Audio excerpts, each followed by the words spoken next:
welcome back to the channel. My name is Siim Lund, and in this video we're going to react to Dr. David Sinclair's supplement stack. So we'll be looking at this video that is actually the newest one that I found in 2022 in January, and we'll be looking at what supplements does it take, and I'll just give you my comments about it. Make sure you click a like and subscribe as well for future videos about optimizing your health and performance. Do it! So here's the video. It's on the Reverse Aging Revolution podcast basically. And it's a short clip from that. Well, I still use Inside Tracker, and I just posted on Instagram that I think I broke the record at the company. I didn't realize I was, but they saw my post and they said, holy crap, you're a decade younger. More than a decade, actually. So that was pretty cool. So what have I done to achieve this? Well, it is in the book, and I think most of you have read it. But I have changed some things since 2019. And I've added some things, I've taken some things away. What I've added are oleic acid. I'm taking some spermidine, a gram a day. Interesting. So the first thing that I heard from here is spermidine, which there is some studies finding that the dietary spermidine intake is linked to reduced mortality, and that one particular study where it was 11 milligrams, if you consume more than that from your diet, then that is linked to almost like 30% reduced all-cause mortality.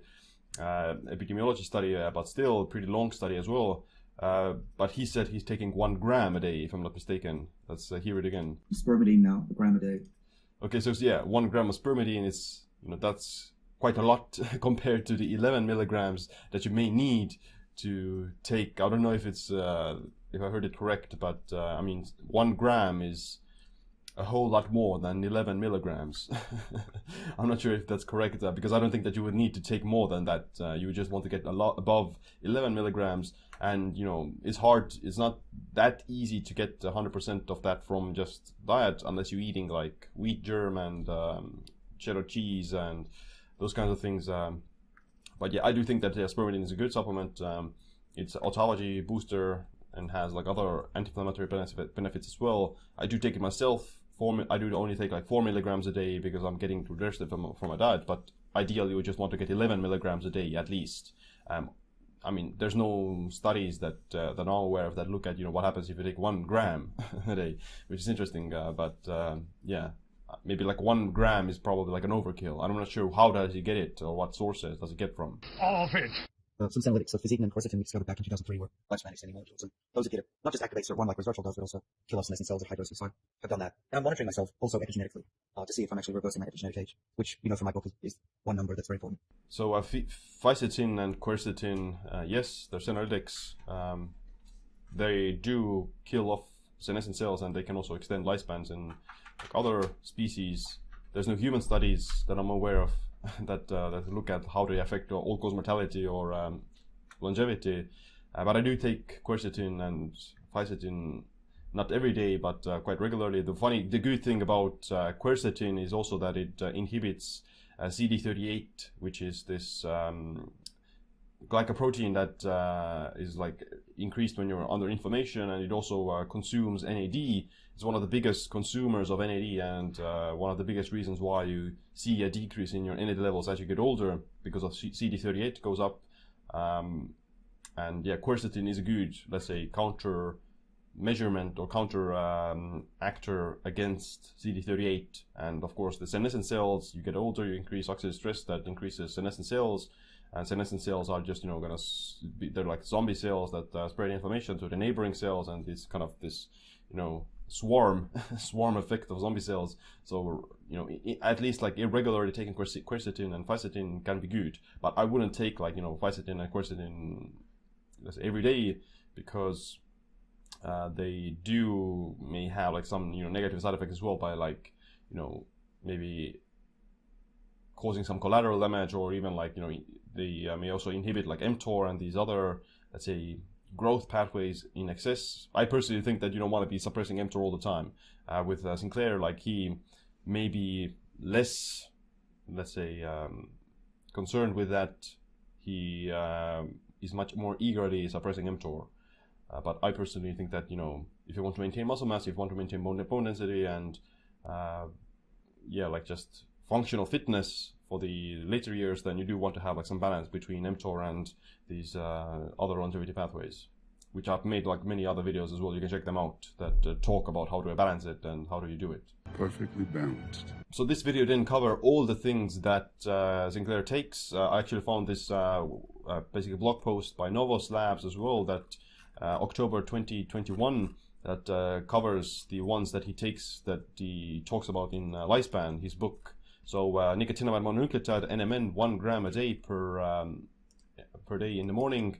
I do think that, I think NMN is great. It probably has some benefits on, let's say, health span at least, improving things like insulin sensitivity and energy levels.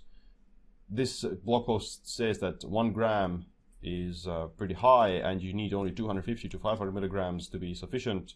In human studies, they found that 250 milligrams is basically enough to like elevate NAD levels, but maybe like, higher doses maybe, I don't know, like, I don't think that higher dose is always necessary, but obviously Sinclair, who takes it more seriously, is gonna be safer, on the safer side. I do also actually take myself 1 gram of NMN as well. Not always. I may take like a smaller dose sometimes, and I may skip it also sometimes. But if I do take it, then I take like 1 gram. Usually resveratrol 1 gram in the morning. So I think that resveratrol doesn't have actually that much evidence that it is beneficial or that it works. Like, the animal studies are pretty limited, and they find that it doesn't even work all the time in increasing sirtuins, and even if you do, sirtuins aren't always like actually beneficial for longevity, even in animals. And there's no human studies either. And in fact, resveratrol may actually be harmful to like exercise adaptations. There's some studies that find even like 250 milligrams of resveratrol a day was able to blunt like VO2 max from exercise in older humans. The human studies actually find that resveratrol may not be good at all. And I'm not taking resveratrol, and I think that you probably don't need to take it if you're taking like all the other things, like maybe spermidine or whatever. Metformin, prescription drug, 1 gram per day, 500 milligrams in the morning and 500 in the evening. So that's quite a lot, 1 gram of metformin a day. Metformin does have actually a lot of human studies that it reduces mortality and is beneficial for longevity, especially if you have diabetes. If you do have metabolic syndrome and diabetes, then it's going to be almost like a life-saving drug. If you don't have diabetes, but you're doing it for longevity purposes, then I'm not sure that it would be that good, because Sinclair is already doing 1 meal a day, and that fasting period will already suppress his blood sugar levels and insulin quite low during the fasted window, so he probably doesn't need to take metformin, at least like not every day. And similar to resveratrol, they can also like blunt some aspects of exercise adaptation, so you're like just less fit and less muscle, and it has some side effects. So I don't take metformin. I don't think that healthy people don't probably need to take it if you're exercising, if you're doing fasting and those kind of things. If you're not overeating, then you don't need to take metformin. Maybe like, once a week, maybe 500 milligrams. If you're like super into longevity, you could take it with like no side effects. But taking every day, I don't think that is a good idea. But he he's probably like just more into it, the anti-aging longevity. Vitamin D3, he doesn't take the dose. I take that as well. I think vitamin D is important for longevity. Vitamin K2, yes, I like vitamin K2 as well. He probably takes it. Statin, taken since his early 20s due to family history of cardiovascular disease. Not describing the dosage. I don't take statins. I think that, if you have high cholesterol and, let's say, lipid issues, then statins can also be like life-saving. For regular people who don't have those issues, if you're not obese and your blood work is fine, then you probably don't need to take statins either, in my opinion. Low dose aspirin, 83 milligrams per day. There is some epidemiology study that find that aspirin is reducing some risk of mortality and cardiovascular disease by mostly being anti-inflammatory. I guess it depends on on your inflammation levels. If you have high inflammation, or if you're overweight, obese, then it could be beneficial. In low doses, like 83 milligrams is fine. Even in higher doses, if you have actual, let's say, metabolic syndrome, if you're not, like my inflammation levels were already like 0.1, which is literally on the closest to the zero as possible when I did my test, and most of it is because of just not being obese, exercising, and doing intermittent fasting. I may find beneficial to take some low dose of aspirin if you have like sleep deprivation, if you are under some sort of, inflammation or oxidative stress, that it can be beneficial. But aspirin in larger doses or more frequently taken can also be with some side effects and like causes bleeding or that kind of thing. So I don't think that, at least like you wouldn't want to take any more than 83, maybe 83 milligrams a day is kind of on the safe side. I'm not sure, but I think like more than that, like 500 milligrams or 100 milligrams every day may not be that good. Alpha lipoic acid, yes, antioxidant, and not sure about the, let's say, longevity effects of alpha lipoic acid. Maybe there is some studies that it could benefit like some model organisms, but I don't think that it actually is that impactful compared to the other things that he's taking. Like he's probably one of the least impactful of the supplements. Coenzyme Q10, also good for the heart. Yes, I'm a proponent of CoQ10. I think even if you're healthy, you can benefit from CoQ10 because of improving mitochondrial function and just energy levels. Yeah. I don't think that it's probably not going to be harmful to take. Various studies show that coenzyme Q10 doesn't extend lifespan, and some studies actually find that CoQ10 can actually shorten lifespan.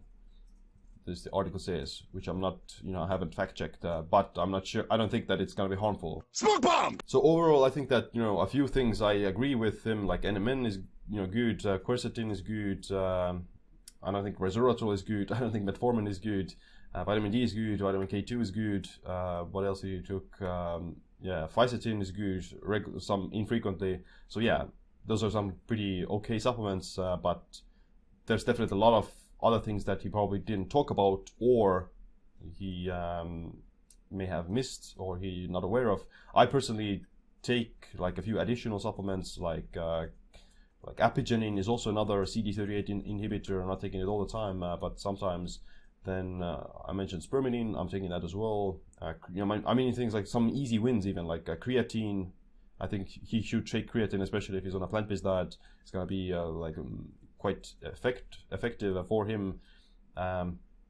Maybe like calcium alpha ketoglutarate can sometimes be good if he's interested in mTOR inhibition, because calcium alpha ketoglutarate also inhibits mTOR, and you don't need to take like rapamycin or something like that, and it has less side effects, and it apparently is also like life extension in animal studies and slows down biological aging in humans.